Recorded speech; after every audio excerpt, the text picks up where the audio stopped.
이제 리그는 17라운드까지 마친 상태인데요. 이번 영상은 세리아 2020-21 시즌 17라운드 정리해보는 영상입니다.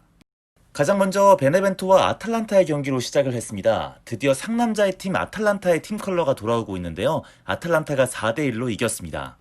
최근 아탈란타의 공격력이 살아난 데에는 아탈란타 공격진들의 컨디션 회복이 무엇보다 중요했는데요. 우선 확실히 두반 자파타가 깨어나고 있습니다. 3경기 연속골을 이번 경기에서 만들어냈지요. 하지만 무엇보다 가장 고무적인 건 일리치치의 폼이 돌아오고 있다는 겁니다. 이번 시즌 초반 쉽게 마음을 다잡지 못하는 모습이었거든요. 특히 이번 경기에서는 선취골을 기록하기도 했는데요. 이번 경기 어시스트를 기록하면서 무려 리그 5경기 연속 어시스트 기록을 세웠습니다. 일리치치가 중심을 잡아주면서 아탈란타의 공격도 다시 무서워지고 있지요. 하지만 진짜 최근 아탈란타 공격진의 끝판왕은 이 선수 무리엘이죠. 계속해서 골을 집어넣고 있는데요. 또 골을 넣으면서 무리엘은 5경기 연속 골 행진을 이어가고 있습니다. 최근 아탈란타의 득점력이 올라간 데에는 가스페리니 감독이 즐겨 사용하던 센터백 전진 전술이 최근 잘 먹히고 있는 부분을 저는 꼽고 싶은데요. 특히 센터백 톨로이가 계속해서 박스 안쪽으로 들어가면서 공간을 차지하고 수비수들을 분산시키면서 슈팅까지 해내는 모습이 자주 연출이 되곤 했는데요. 기어코 그 톨로이가 이번 경기 결승골을 뽑아냈습니다. 패하긴 했지만 베네벤토에게는 작은 소득이 있었습니다. 2001년생의 유스 수비수 파스티나가 이번 경기 세리아 무대 데뷔전을 치렀는데요. 그 데뷔전에서 어시스트를 기록했습니다. 다음 경기는 제노아와 볼로냐의 경기가 있었습니다. 제노아가 2대0으로 이겼습니다. 감독을 발라르디니로 바꾸고 어느 정도 팀이 안정화된 제노아입니다. 발라르디니 감독 체제 이후 3경기에서 1승 1무 1패를 기록하고 있는데요. 최근 제노아의 좋은 흐름을 이끌어가는 선수는 데스트로입니다. 이번 경기도 골을 기록했어요. 근데 데스트로의 득점 장면에서 볼로냐가 아쉬울 수 있었던 것이 슈텐이 이 위험 지역에서 볼을 너무 많이 끌었죠.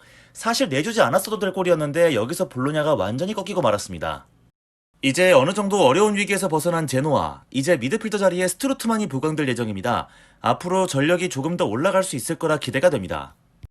밀란과 토리노의 경기를 살펴보겠습니다. 무패 행진이 끊겼지만 후유증은 없어 보입니다. 밀란의 2대0 승리입니다. 레앙이 먼저 선취골을 집어넣었던 밀란은 브라임 디아즈가 벨로티로부터 PK를 얻어내면서 일찌감치 2대0으로 점수차를 벌렸습니다. 아주 여유있게 이겼지만 밀란으로서는 아찔했던 장면이 있었는데요. 안 그래도 부상자가 많은 밀란인데 토날리가 경기 도중 부상으로 실려나가는 장면이 연출됐습니다. 하지만 다행히 부상이 심하지 않아서 곧바로 팀에 복귀를 했는데요. 이 경기에서 브라임 디아즈까지 발목 쪽에 부상을 입고 일찍 교체 아웃이 됐습니다. 발목이 많이 부은 상태라고 하는데 정확한 부상 상태는 아직 확인이 되지 않고 있습니다. 진짜 밀란 이번 시즌 부상이 너무 많네요. 현재 부상과 코로나19 양성으로 2선 자원이 거의 전멸 상태인 밀란. 양 윙어는 이번 경기 사무 카스티에오와 하우게가 선발로 나왔는데요. 개인적으로 하우게는 약간의 스텝업이 더 필요해 보인다는 생각이 들었습니다. 최근에 기회를 많이 받고 있는데 위치 선정이 어정쩡한 부분이 눈에 많이 띄더라고요. 물론 오버래핑이 극도로 많은 테오와 함께 뛰기 때문일 수도 있겠지만 이번 경기 공을 받기 위한 움직임이 많이 부족해 보였습니다. 그래도 밀란에게 반가운 소식이 있었습니다. 드디어 질라탄이 다시 돌아왔습니다. 반면 토리노는 이번 패배로 다시 강등권으로 내려갑니다. 지안파울로 감독에게 묻고 싶은데요. 도대체 토리노 스쿼드로 뭔 지랄을 하면 이렇게 좆될 수가 있을까요? 매직이다 이 씹새야. 다음 로마와 인테리의 경기는 2대2 무승부로 끝났습니다. 진심으로 콘테의 병신같은 전술 그만 좀 보고 싶다는 생각이 들었는데요. 이번 경기도 미드필더들 측면으로 벌려버리면서 중원 텅 비워놓고 하는 축구 아주 잘 봤습니다. 콘테는 본인도 감독으로서 아주 힘들고 또 열심히 하고 있다고 스스로 말하고 있지만 뛰는 선수들이나 보고 있는 팬들도 너무 힘이 듭니다.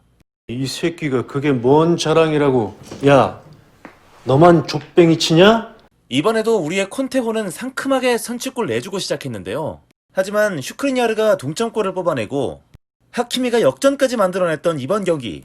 하지만 우리의 콘테 감독님은 이 상황에서 하키미를 빼고 콜라로프를 투입하는 승부수를 띄웁니다. 아마 잠그려는 의도가 있었겠죠? 이런 씨발놈이 천만한 새끼가 야 이거 어디라고 개 설레발에 치고 있어 이거.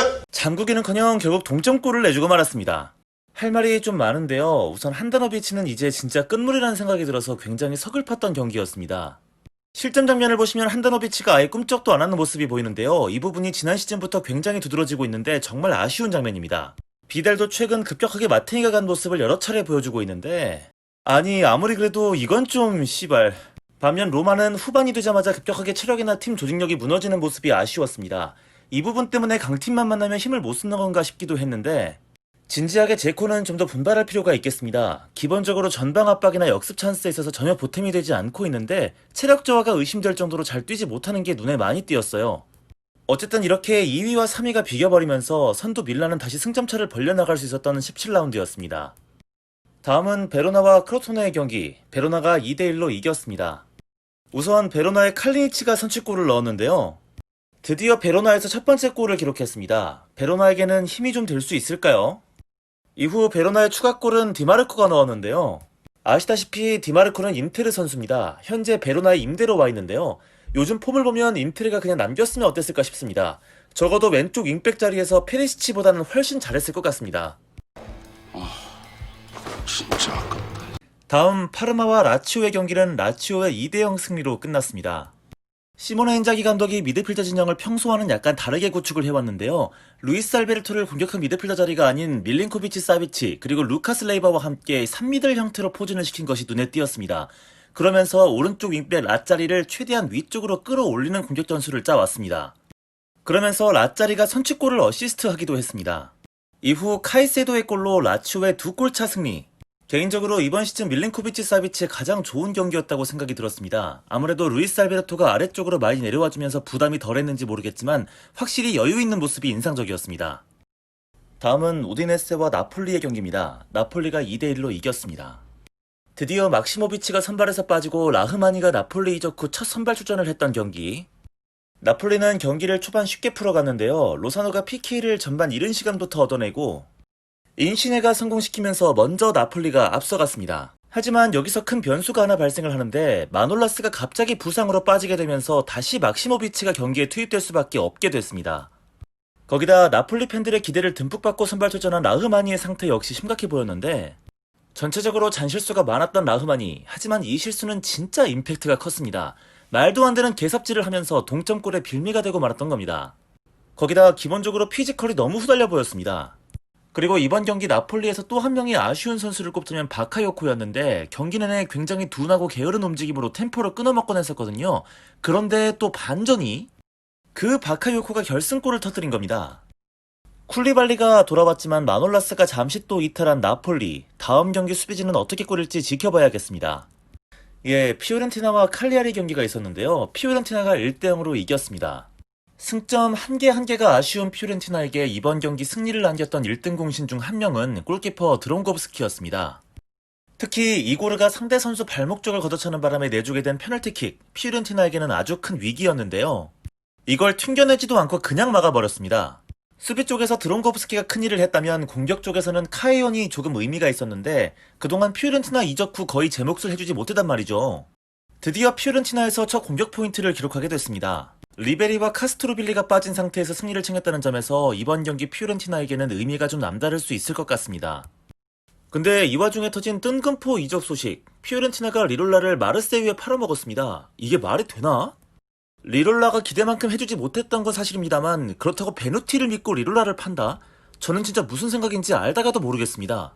알다가도 모르겠어서 그냥 쭉 모를래 이제. 다음에 열린 유벤투스와 사스올로의 경기는 유벤투스의 3대1 승리로 끝났습니다. 경기 시작 전부터 전력 노수를 안고 뛰어야 했던 유벤투스였습니다. 수비의 핵 데리어트가 코로나19 양성 판정을 받으면서 전력에서 이탈했기 때문입니다. 경기도 참 변수가 많았는데요. 일단 유벤투스는 경기를 뛰던 도중 맥케니가 부상으로 일찍 빠지게 된 데 이어서 디발라까지 부상으로 일찍 교체 아웃이 됩니다. 전반전에만 부상으로 교체 카드를 2장이나 허비해야 했던 유벤투스. 근데 사수올로는 더 힘든 상황에 직면합니다. 오비앙이 키에서 발목에 태클을 넣어버리면서 다이렉트 퇴장을 당하게 된 겁니다. 이게 전부 다 전반전에 일어났던 일이었습니다. 이렇게 어수선했던 경기를 정돈시킨 것은 바로 다닐로였습니다. 요즘 폼이 참 예사롭지 않은데요. 특히 개미친 중거리 슛으로 선취골을 뽑아낸 데 이어서 정확한 롱킥으로 호날두의 골을 어시스트하기도 했습니다. 다닐루가 거의 완전체로 거듭나고 있는데요. 3백에서 사이드 센터백으로도 완벽, 4백에서 오른쪽 풀백으로도 완벽, 진짜 칸셀로랑 바꿔먹은 게 하나도 아깝지 않아 보일 정도입니다. 다만 유벤투스의 고민이 약간 깊어질 수 있는 부분이 다른 수비수들에게 있을 텐데요. 일단 프라보타가 너무 존못입니다.